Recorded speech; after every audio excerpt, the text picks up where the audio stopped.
Although there are many love stories having to do with a prince and a princess, this story is most unusual because this princess lived in a kingdom far beneath the sea. Her father is the Merman King, and her mother, the queen of all those beautiful and mystic beings known as mermaids. And our young mermaid princess is about to celebrate a very important birthday. Oh, I can hardly wait. You'll most likely be disappointed. What would make you say that? She's been there. And now, because you have come of age, you will have a chance to find out for yourself what it's like in the upper world. It'll be wonderful. I'll get to breathe real air and see pretty moonbeams and beautiful beaches and everything, right? Mm-hmm. And you will soon tire of it. Now then, blow on the candles and wish for a safe journey. All right. And so, like her sisters before her, it was now the littlest mermaid's turn to venture up into the great beyond. Goodbye, everybody. Wish me luck. You won't need luck, my dear, as long as you remember not to make contact with those strange people who walk on their back legs. Mother, don't worry. I won't. However, the queen could not help but be concerned. She knew the dangers and temptations of the upper world. All the little mermaid knew was that her heart was pounding with joy and anticipation as she raced toward the ocean's surface. Wow. The sky. It's so big and beautiful and bright. There are more stars than I even imagined. Huh? What's that? The sudden display of fireworks above the large sailing vessel frightened the Little Mermaid, but her curiosity proved greater than her fear. She had never seen such beautiful patterns and colors. She could sense they signified some important occasion. What could they be celebrating? I have to find out. As if called by destiny, the Little Mermaid approached the giant ship. Her instinct had been correct. Only this was no ordinary celebration. Prince Jonathan, my men and I salute you, sir, and would drink to your health on your 18th birthday. Thank you, Captain. He's the most handsome creature I've ever seen. My prince.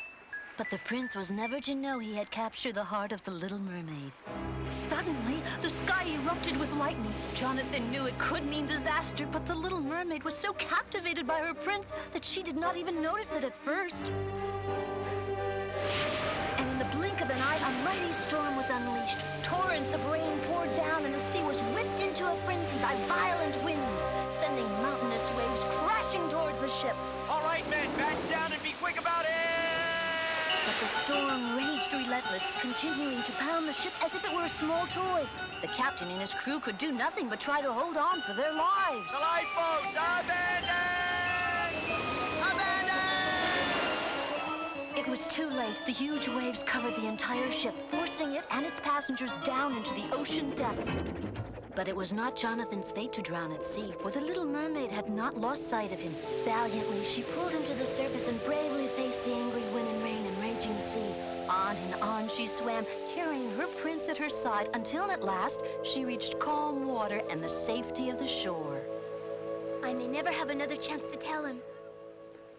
I love you. I won't be very long, Father. I must look for Prince Jonathan's ship. Goodbye.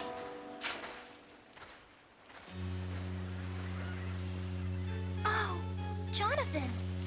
Jonathan, thank God you're safe. We heard news that there had been a terrible storm at sea. I was so afraid that you would be lost with your ship. Are you all right? Prince Jonathan? Yes. Only because I had the good fortune of your finding me. My ship is lost, and all of my men with it.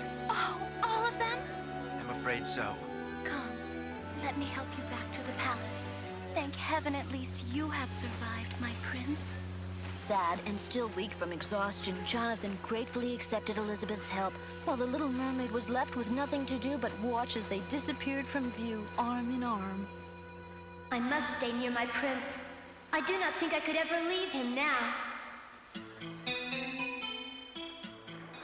Long into the night, the Little Mermaid kept her vigil, never once taking her eyes off the young prince, whose life she had saved, and whose heart she would give anything to win. But his was a sad heart. He still grieved deeply over the tragic loss of his men.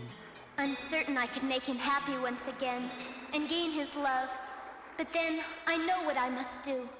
And so the Little Mermaid hopefully returned to the deepest regions of the sea, to strike a bargain with the only one she knew who could help her, the evil sea witch. I will gladly give you my potion, child. However, I will take your voice. That is a price you must pay if you want to win your prince and be one of them. Yes, Sea Witch, but how will I tell my prince of my feelings for him without a voice? And will I gain a human soul? Yes, provided you can manage to gain the prince's love for you above all others, you will have the soul of a human being. But you will have to do it without a voice. Is that understood? Yes. Then take the potion and be gone. But remember, once you drink it, you will never more be able to return to the sea. If you do, you will die. Her decision made and her bargain struck, there would be no turning back for the Little Mermaid.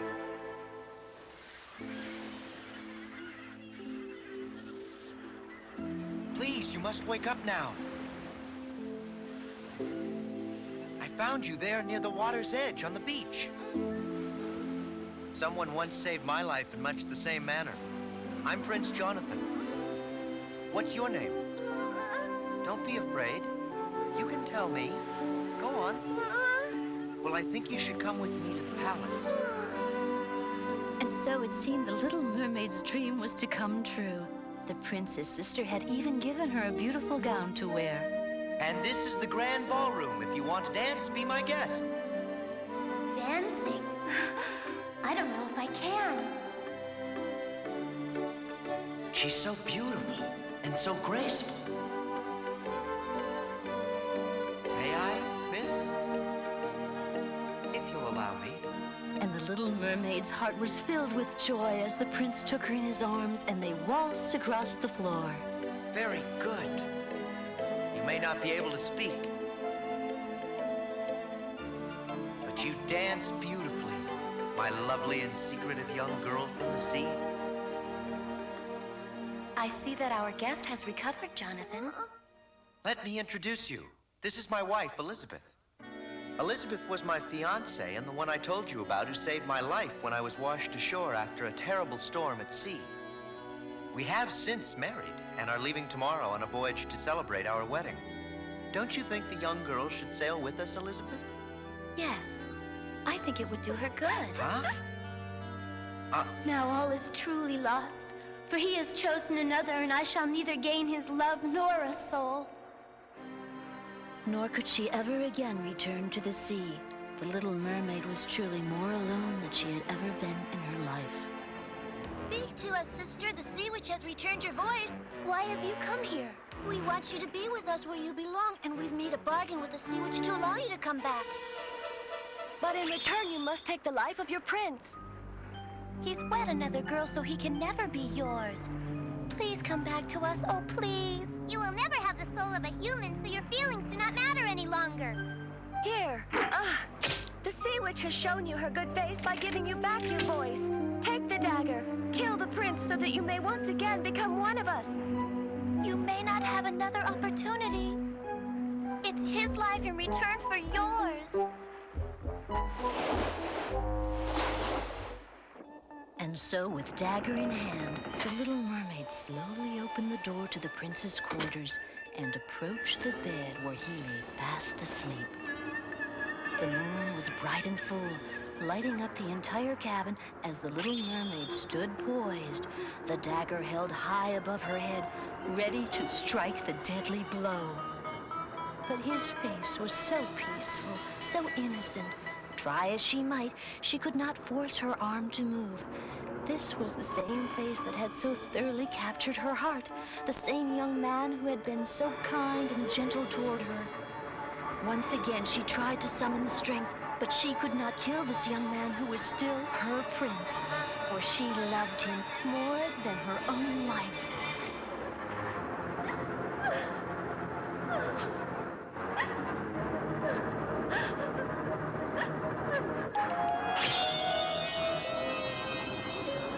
And now, even in the depth of her despair, the Little Mermaid knew that she had made the right decision. She had remained true to herself and to her love. I I only hope that someday my prince may come to realize how very much I really loved him. The glittering moonbeams dancing across the ocean's surface seemed to call out to her. The sea itself was beckoning her to return. But she was no longer a mermaid, and the sea was no longer her friend. Deeper and deeper she went, the life slowly draining from her fragile body, the pressure from the ocean's depth now too great for her.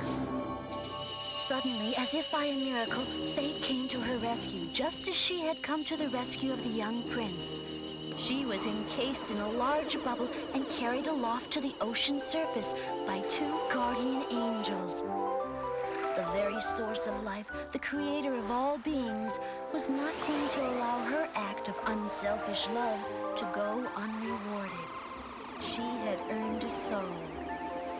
And as she was lifted ever higher unto the heavens, the little mermaid princess knew she would live on, and that her love would also live on, and that one day she would once more find her prince.